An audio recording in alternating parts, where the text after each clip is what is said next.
Kitu ya kwanza, ile mambo yanaendelea Isiolo leo ni mambo ambaye inatoka kaunti ya jirani. Hiyo ndio 100%. Na viongozi yetu ma MCS, sisi ndio tuliweka hawa kwa hiyo ofisi. Sasa kuwekwa pale, matali moja ya bora anasema lugme matan dabar, siko msemo kama hiyo. Sasa hawa kama tunaweka pale ni nini? Ni lugme.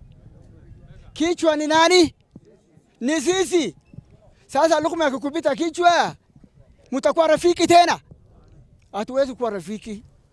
Mimi nafikiri ma MCA yetu ya mula hii wengi yao ni watu ya kwanza kuingia ofisi. Matali ya Borana anasema bunduki ukipea mtu mwenyewe anajua kupigana taua na mtu, na ile ajui atajiua naye.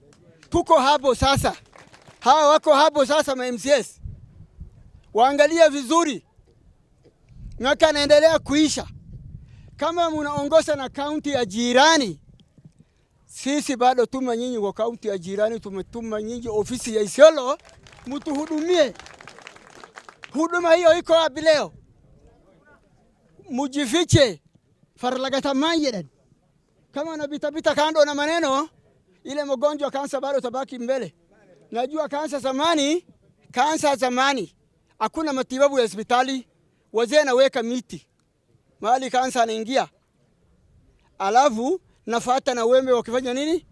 Akibasua, alafu ndani ya ile mnabasua unachoma na moto ambaye si ya kuua. Sasa leo tutakuwa kubakisha maneno. Ma MCA yetu mrudi ama mukae huko, lakini mjue badala ya utawala mmeweka wananchi Isiolo ndani ya moto. Sasa kama anasema Jumanne watakujitokeza hapa kukuja kuendesha mambo yao hapa, na wale wako hapa na wale wengine ambaye hataki hiyo mambo waende pale, mapigano utakuja ama haikuji? Na naletwa na nani?